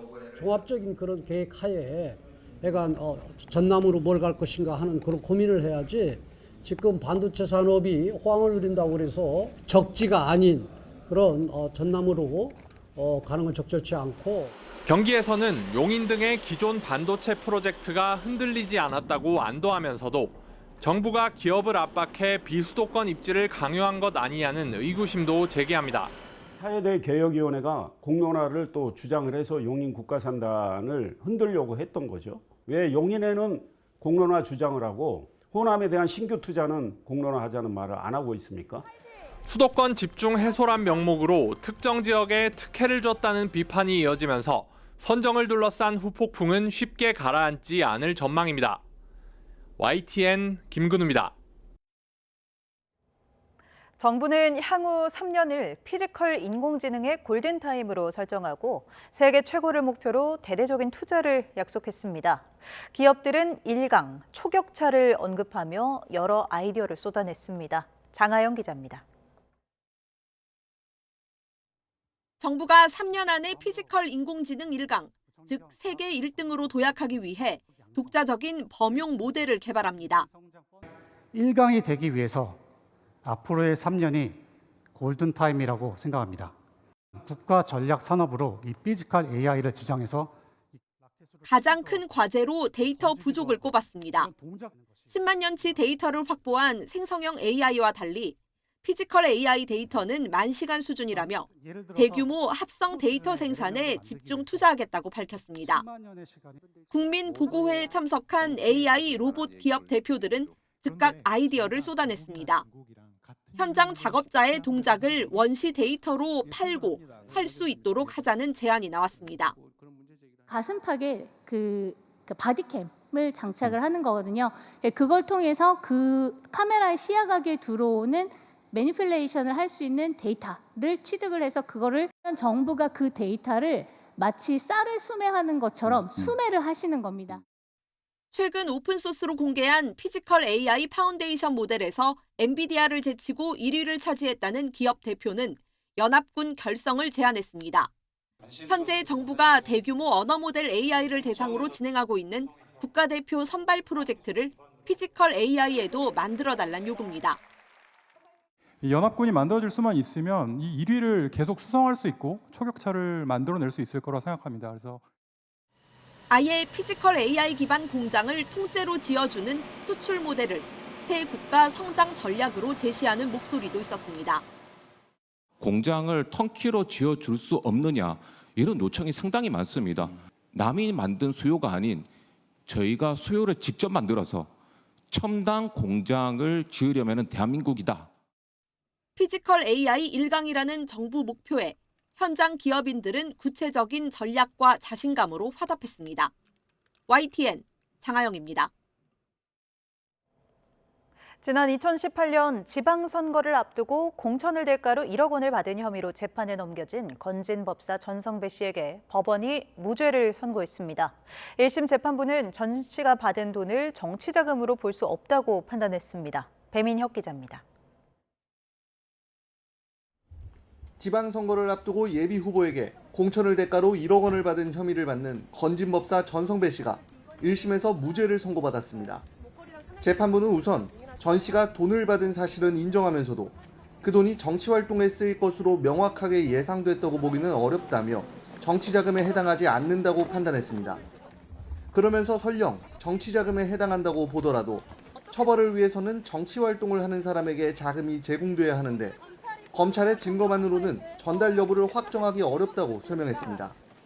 재판부는 또 검찰이 예비적 공소사실로 추가 전 씨의 사기 혐의에 대해서도 전 씨가 처음부터 공천을 위한 활동할 의사 없이 돈을 가로채려고 했다고 단정하기 어렵다며 무죄로 판단했습니다. 현행 정치자금법에는 미수범을 처벌할 규정이 따로 없는 만큼 전 씨에게 금품을 제공한 혐의 등으로 함께 재판에 넘겨진 당시 영천시장 예비후보 등도 모두 무죄를 선고받았습니다. 전 씨는 앞서 지난 2018년 제7회 전국 동시지방선거를 앞두고 자유한국당 경북 영천시장 경선에 나선 예비후보로부터 공천을 대가로 기도비 명목의 1억 원을 받은 혐의로 기소됐습니다. 전 씨는 이 사건과 별도로 통일교 측의 청탁으로 김건희 씨에게 8천여만 원 상당의 샤넬 가방과 그라프 목걸이 등을 전달한 혐의로 최근 2심에서 징역 5년을 선고받기도 했습니다. YTN 배민혁입니다. 신도들에게 국민의힘 당원 가입을 강요한 의혹을 받는 신천지 이만희 총회장이 구속 상태로 재판에 넘겨졌습니다. 공소시효 만료를 앞둔 일부 혐의만 기소된 건데 정교유착비리 합동수사본부는 재작년 총선까지 이어지는 의혹을 계속해서 수사할 예정입니다. 이준엽 기자가 보도합니다. 정교유착합수본이 신천지 이만희 총회장을 정당법 위반 혐의로 구속 기소했습니다. 지난 2021년 7월 대선을 앞두고 신도들에게 국민의힘 당원으로 집단 가입하도록 한 혐의입니다. 오늘 구속심사에서 어떤 점 위주로 소명하셨습니까? 2021년부터 국민의힘 집단 당원 가입 지시하신 혐의 인정하셨어요? 윤 전 대통령 지원하려고 가입시킨 거 아닙니까? 이 총회장은 지난 2021년 대선뿐 아니라 이후 치러진 지방선거와 당대표 경선, 총선을 전후해 신도 5만여 명에게 국민의힘 책임당원 가입을 강제한 혐의를 받고 있습니다. 대규모 조직 동원으로 국민의힘 선거와 정당 업무에 지장을 끼쳤다는 업무방해 혐의도 함께 적용됐습니다. 합수본은 이 가운데 이 총회장의 일부 혐의만 우선 재판에 넘겼습니다. 2021년 사건의 경우 5년인 정당법 위반 공소시효 만료가 얼마 남지 않았기 때문입니다. 합수본은 정점인 이 총회장과 2인자로 꼽히던 고동환 전 총무 등 측근 3인방 등을 상대로 추가 수사를 이어갈 방침입니다. 정교유착 혐의는 물론 횡령과 조세 포탈 등 기타 의혹 수사를 향해서 뻗어나갈 거라는 관측도 나옵니다. YTN 이준엽입니다. 2차 종합특별검사팀이 윤석열 전 대통령에 대한 체포영장 집행을 방해한 혐의로 국민의힘 의원들을 추가 입건했습니다. 김기현, 권영진, 윤상현 의원이 포함됐는데 같은 혐의로 먼저 입건된 나경원 의원까지 합치면 수사 대상은 4명으로 늘었습니다. 안동준 기자의 보도입니다. 2차 종합특별검사팀이 국민의힘 김기현, 권영진, 윤상현 의원을 특수공무집행 방해 혐의로 입건했습니다. 윤석열 전 대통령에 대한 공수처의 체포영장 집행을 방해한 혐의입니다. 공수처의 수사권 및 영장 집행의 부당성을 적극 주장하는 등 범행의 주도적인 역할을 수행한 김기현, 권영진, 윤상현 의원에 대해서 추가 입건하였습니다. 김 의원 등은 지난해 1월 국민의힘 의원들과 서울 한남동 관저에 집결해 공수처의 체포영장 집행을 막아섰습니다. 불법 영장의 불법 체포, 임의로 침범하는 매우 나쁜 선례를 반복해서 남겼습니다.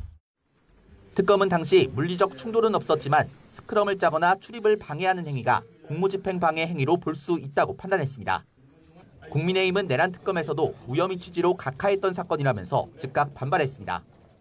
정권의 입맛에 맞지 않는 야당 정치인들을 옥죄고 여론을 호도하여 정치적 이득을 취하겠다는 얄팍한 속셈일 뿐입니다. 앞서 같은 혐의로 먼저 입건됐던 나경원 의원까지 합치면 체포방해 혐의로 종합특검 수사를 받는 국민의힘 의원은 4명으로 늘었습니다. 다만 김 의원 등은 특검의 출석 요구에 회신하지 않으면서 소환조사 성사 여부는 불투명한 상황입니다. 특검은 강제 소환까지는 고려하지 않는다면서 자발적 출석이나 서면 답변을 기다리고 있다고 밝혔습니다. YTN 안동준입니다. 내년 휴일은 올해보다 하루 많은 119일입니다. 우주항공청이 발표한 2027년도 원력 요항을 살펴보면 내년 주 5일째 직장인은 대체 공휴일과 토요일과 겹치는 공휴일을 모두 셈했을 때 119일 쉬게 됩니다. 연휴가 가장 긴 기간은 설 연휴로 토요일까지 이어져 나흘을 쉴 수 있고 추석 연휴는 사흘입니다. 올해 노동절과 제헌절이 공휴일에 포함되면서 공휴일은 이틀이 늘어난 72일입니다. 더위가 다시 강해지면서 서울에 열흘 만에 다시 폭염주의보가 내려졌습니다.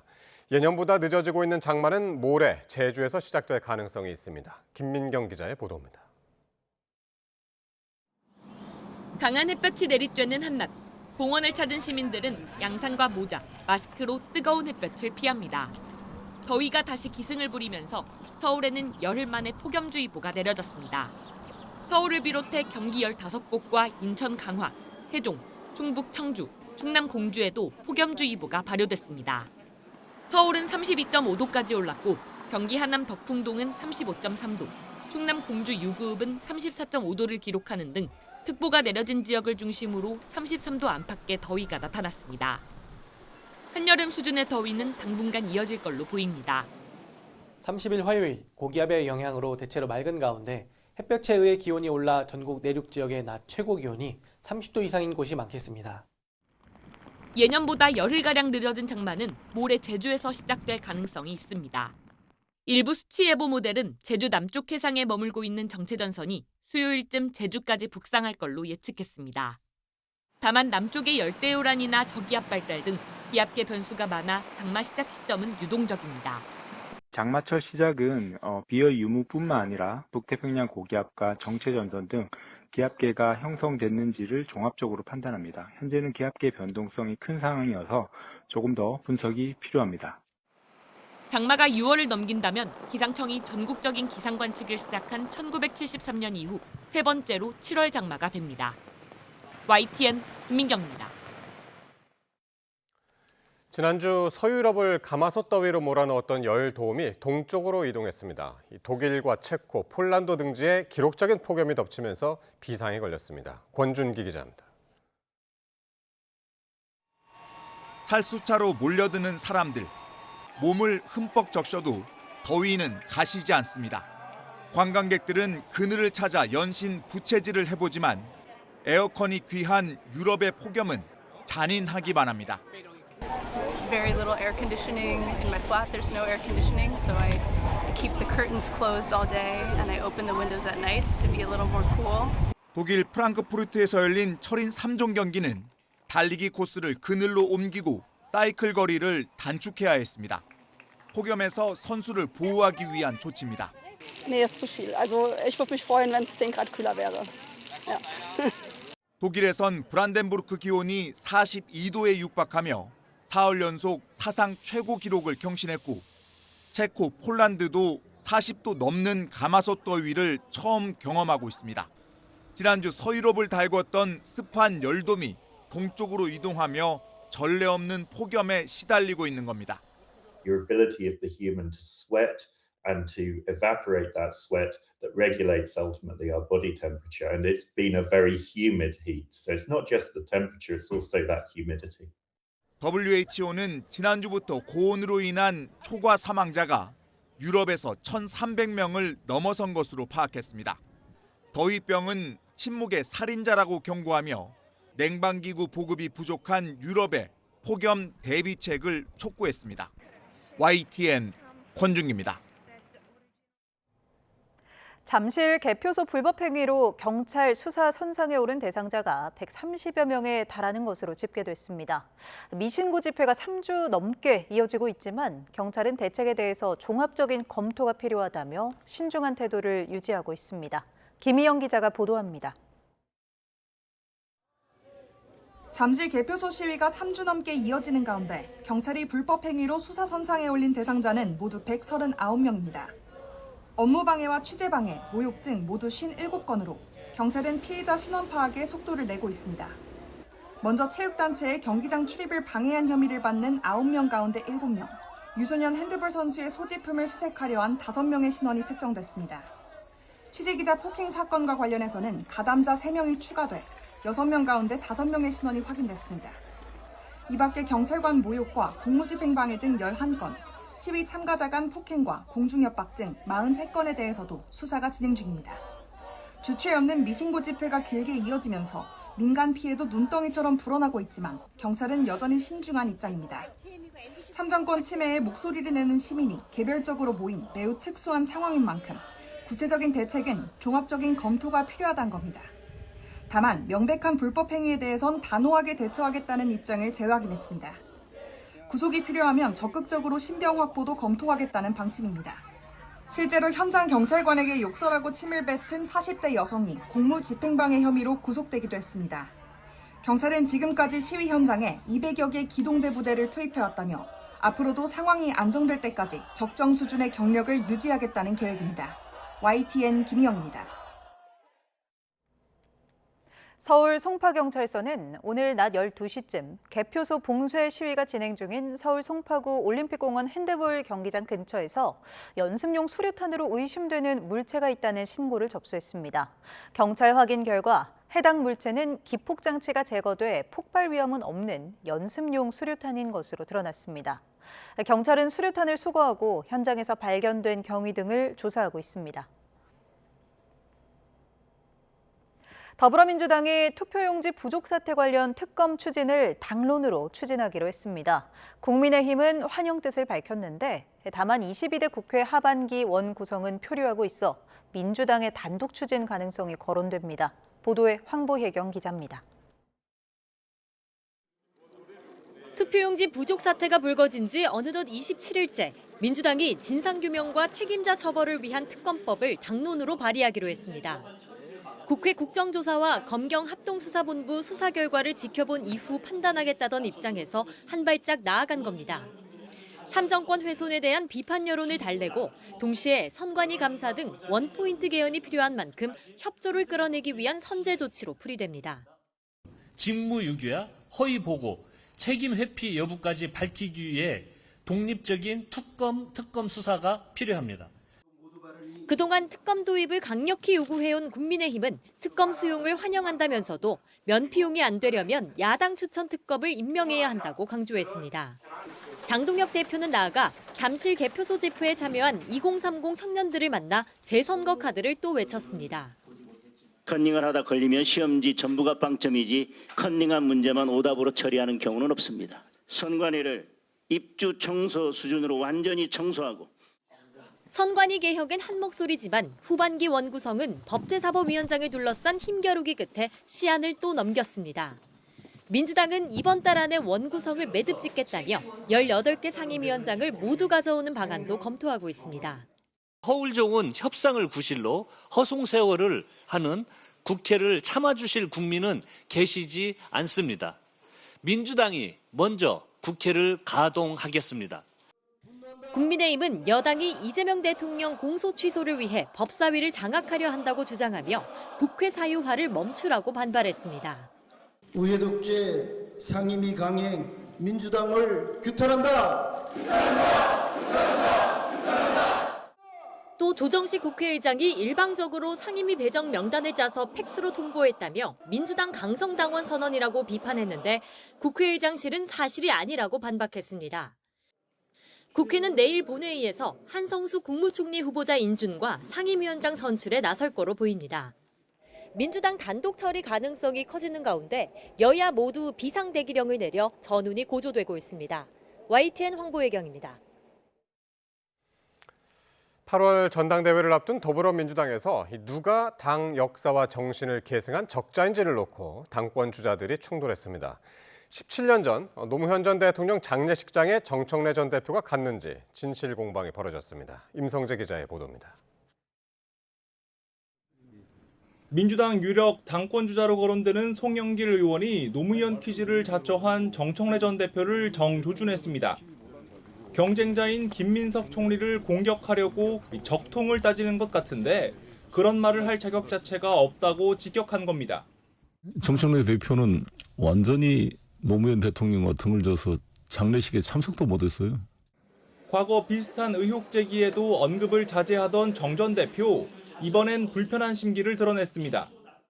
SNS를 통해 이렇게까지 해야 하느냐면서 100% 허위사실 유포인 만큼 공개 사과하라고 요구했습니다.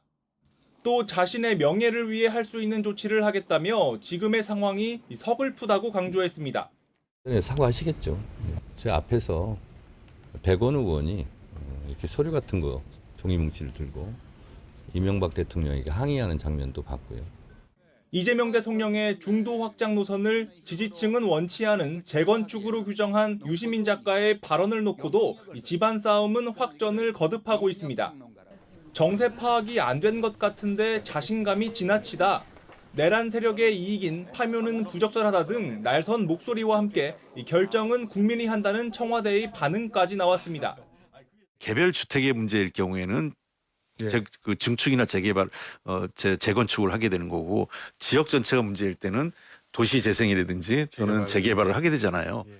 하지만 친청계는 범민주 진영 내 통합과 연대를 강조하는 동시에 이 핵심 지지층에게 소구력이 강한 보안 사건 문제를 다시 꺼내들며 이 검찰개혁 지연의 책임을 김 총리에게 돌렸습니다. 국무총리는 민주당의 당대표도 원내대표도 받은 적이 없다고 하는 2차 검찰개혁안 처리를 5월에 당에 제안했다고 주장합니다. 지금의 민주당 노선 투쟁은 노무현 정부 당시 열린우리당 분당 사태를 연상시킨다는 말까지 나옵니다. 이 언젠가 한 번은 정리해야 할 문제였단 반론도 있지만 이 분열상은 위험 수위까지 치닫고 있다는 평가가 지배적입니다. YTN 임성재입니다. 국민의힘 장동혁 대표가 의원총회에서 어떤 결정을 하든 사퇴하지 않겠다고 선언했습니다. 사퇴 요구는 또 반복됐는데 장 대표는 징계 으름장을 앞세워 역공에 나서는 모습입니다. 박희재 기자입니다. 최고위원회 공개 발언을 통해 또다시 불거진 장동혁 대표 사퇴 요구. 이번에는 장 대표의 앞선 발언이 시비가 됐습니다. 징계 관련 언급을 하며 일부 의원들의 실명을 거론했는데 여기에 포함된 최고위원이 공개적으로 반발한 겁니다. 당내 구성원들이 다 적으로 보이면 저는 리더를 그만해야 될 때라고 생각합니다. 당권파 최고위원들은 헛웃음으로 시작해 아전인수란 발언이란 비판, 본인이나 사퇴하라는 고성으로 불쾌감을 숨기지 않았습니다. 여기 지금 공개석상에서 할 얘기, 안 할 얘기 구분하라고 지금 몇 번을 얘기하는데. 이어진 비공개 회의에선 회의장 밖까지 들릴 정도로 고성이 오갔는데 장동혁 대표는 소속 의원들이 자신의 사퇴로 의견을 모아도 거부하겠다는 뜻을 명확히 했습니다. 다만 징계 언급은 특정 의원을 겨냥한 것이 아니란 해명이 당 대변인을 통해 나왔는데 당 조직부총장인 강명구 의원이 당직자로부터 받은 징계 대상자 실명 언급 텔레그램 메시지가 언론에 포착되며 논란은 더 커지는 모양새입니다. 이런 가운데 지방선거 기간 활동을 멈췄던 당 윤리위원회는 다음 달부터 다시 회의를 시작할 것으로 파악됐습니다. 지방선거 성적을 고리로 한 거취 요구에 장동혁 지도부는 사실상 버티기에서 굳히기로 들어간 기류입니다. 본격적인 징계 국면에 들어가게 되면 선거 전과 같은 내홍 블랙홀이 재현될 것으로 보입니다. YTN 박희재입니다. 베네수엘라를 강타한 연쇄 지진 사망자가 1,450명으로 늘어난 것으로 집계됐고 이 비공식 집계로 실종자는 7만 명을 훌쩍 넘어섰습니다. 골든타임이 지남에 따라 유엔과 베네수엘라 정부는 구조에서 구호와 복구로 전환에 들어갔습니다. 뉴욕에서 이승윤 특파원입니다. 사고 이후 72시간, 생존 가능성이 가장 큰 골든타임이 지난 시점에도 기적적인 구조가 이어졌습니다.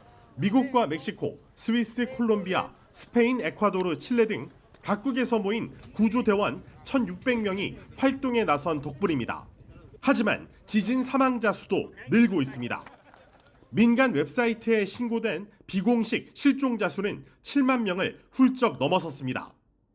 상황은 다급한데 여진이 이어지고 연쇄 충격으로 건물의 각 층이 팬케이크처럼 겹겹이 포개지며 주저앉은 탓에 구조 작업은 난항을 겪고 있습니다.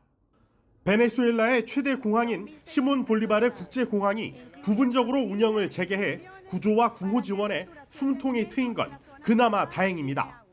Estamos en horas críticas, en horas cruciales para seguir rescatando vidas y para la edificación de campamentos donde puedan estar aquellas personas que perdieron sus hogares o aquellas personas que en estos momentos no pueden regresar por alguna razón a sus viviendas y a sus hogares. 유엔 인도주의 업무조정국은 이제 구조에서 구호, 복구로 전환을 서두르고 있습니다. Las prioridades básicas en ese momento son en el sector de asistencia alimentaria, sector de salud, asistencia médica, alojamiento para la gente que ha perdido casa y están viviendo en la calle y también cosas básicas que le pueda permitir vivir de forma digna en esos próximos días. 미국은 2,317억 원 규모의 원조를 발표한 데 이어 그 이상의 추가 재정 지원도 검토 중인 것으로 알려졌습니다. 하지만 지진이 남긴 타격은 너무나 큽니다. 유엔 개발 계획 UNDP는 지진에 따른 물리적 손실 규모가 10조 3천억 원으로 추산된다고 밝혔는데 이는 베네수엘라 GDP의 6%에 달하는 규모입니다. 유엔은 이미 오랜 기간 국제 제재로 궁핍해진 베네수엘라에 닥친 지진 피해 대응 문제가 장기적인 과제가 될 것으로 진단했습니다. 뉴욕에서 YTN 이승윤입니다. 베네수엘라는 잇따라 덮친 강진 피해 현장에서 필사의 수색 작업 속에 극적인 구조 소식도 잇따르고 있습니다. 생후 18일 된 아기와 엄마가 폐허 속에 32시간을, 또 어느 아버지와 아들은 나흘을 견뎌내다 무사히 다시 빛을 보게 됐습니다. 김종욱 기자입니다. 작고 여린 아기가 포대기에 쌓여 나오고 구조대가 조심조심 살피며 옮깁니다. 아기의 엄마도 함께 구조됐습니다. 태어난 지 겨우 18일 된 아기와 산모가 강진에 무너진 아파트 잔해 속에서 무사히 구조된 겁니다. 시시각각 조여오는 죽음의 공포에도 아기를 지키려는 모성애가 32시간을 견디게 했고 마침내 다시 빛을 보는 순간입니다. 모자는 수도 카라카스의 병원으로 옮겨져 안정된 상태로 회복하고 있습니다. 온몸에 먼지를 뒤집어 쓴 소년이 들것에 실려 나옵니다. 이어 소년의 아버지 역시 같은 모습으로 이송됩니다. 이들 부자는 무너진 폐허 속에서 무려 나흘을 버티다 극적으로 구조됐습니다. C'est pour ça qu'on fait tout pour essayer de les réhydrater, leur passer les différents médicaments pour. C'est une extraction du coup qui est très lente. Ça va prendre plus de temps qu'une extraction simple. 지진이 휩쓸고 간 뒤 모든 게 사라지고 사망자가 늘어만 가는 절망의 상황. 이 폐허 속에서도 몸을 아끼지 않고 사투를 벌이는 각국 구조대. 강한 생존 의지로 수십 시간을 버텨낸 피해자들이 기적을 만들어내고 있습니다. YTN 김종욱입니다. 중국 남서부 쓰촨성에서도 규모 5.5의 지진이 발생해 13명이 다쳤습니다. 중국 지진 대망은 현지 시간 오늘 새벽 0시 12분쯤 쓰촨성 이빈시 가오현에서 규모 5.5의 지진이 발생했다고 전했습니다. 진앙은 북위 28.5도, 동경 104.69도며 진원의 깊이는 6km로 관측됐습니다. 현지 당국은 이번 지진으로 13명이 다치고 주민 196명이 긴급 대피했다고 설명했습니다. 또 주택 21채가 부서지고 산사태와 낙석으로 도로 12곳이 파손된 것으로 파악됐습니다. 미취학 자녀나 손자를 돌보거나 살림하는 전업주부 남성이 30만 명에 육박해 역대 최다를 기록했습니다. 반면 육아나 가사 때문에 경제활동을 하지 않는 여성 인구는 최소 수준으로 떨어졌습니다. 국가데이터처 국가통계 포털을 보면 올해 1분기 육아 가사를 이유로 비경제활동 인구로 집계된 남성은 1년 전보다 16.6% 증가한 27만 4천 명으로 집계됐습니다. 비경제활동 인구 분류가 현재와 같이 정립된 2004년 이후 1분기 기준으로 가장 많습니다. 국제학술지에서 처음으로 코리아라는 이름으로 등재된 토종 공룡뼈 화석 등이 천연기념물로 지정됩니다. 국가유산청은 전남 보성의 조각류 공룡 골격 화석과 여수의 돼지코거북 골격 화석, 경남 통영의 수우도 풍화열 3건을 천연기념물로 지정 예고했습니다. 이 가운데 보성의 골격 화석은 아시아에서 매우 드문 공룡의 화석이어서 국제학술지에서 코리아나사우루스 보엔엔시스라는 학명으로 정식 기재돼 있습니다. 프로야구 키움이 최근 NC에서 퇴출당한 데이비슨을 영입했습니다. 키움은 올 시즌 5경기에서 승리 없이 4패로 부진한 투수 와일스를 웨이버 공시하고 지난 26일 NC에서 최종전을 치른 데이비슨과 계약했다고 발표했습니다. 데이비슨은 지난 24년 NC에 입단해 홈런왕을 차지했고 올 시즌 타율 2할 9푼에 홈런 8개 등 준수한 성적을 올렸지만 방출됐습니다. 공동 개최국 캐나다가 남아공을 꺾고 가장 먼저 16강에 진출했습니다. 후반 추가 시간에 결승골이 나왔습니다. 김동민 기자입니다. 역대 월드컵 사상 처음으로 토너먼트에 진출한 캐나다가 남아공을 꺾고 가장 먼저 16강에 올랐습니다. 캐나다는 유효 슈팅에서 7대1로 남아공을 압도했지만 골키퍼와 수비수의 번번이 가로막혔습니다. 결승골은 손흥민의 LAFC 동료 유스타키우가 넣었습니다. 후반 추가 시간 유스타키우는 수비 맞고 흘러나오는 공을 강력한 오른발 슈팅으로 남아공 골망을 흔들었습니다. 역대 월드컵 사상 최고의 성적을 내고 있는 캐나다는 네덜란드 대 모로코전 승자와 16강전을 치릅니다.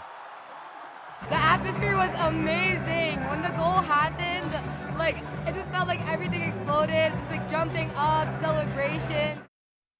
이강인이 스페인 매치가 선정한 조별리그 베스트 11에 선정됐습니다. 스페인 마르카는 아틀레티코 마드리드 영입 후보로 꼽히는 이강인이 조별리그를 뛴 미드필더 가운데 두 번째로 높은 점수를 받았다고 전했습니다. 미드필더 중 파워 랭킹이 가장 높은 선수는 스페인의 로드리였고 베스트 11 공격수로는 메시와 해리케인, 음바페가 뽑혔습니다. YTN 김동민입니다.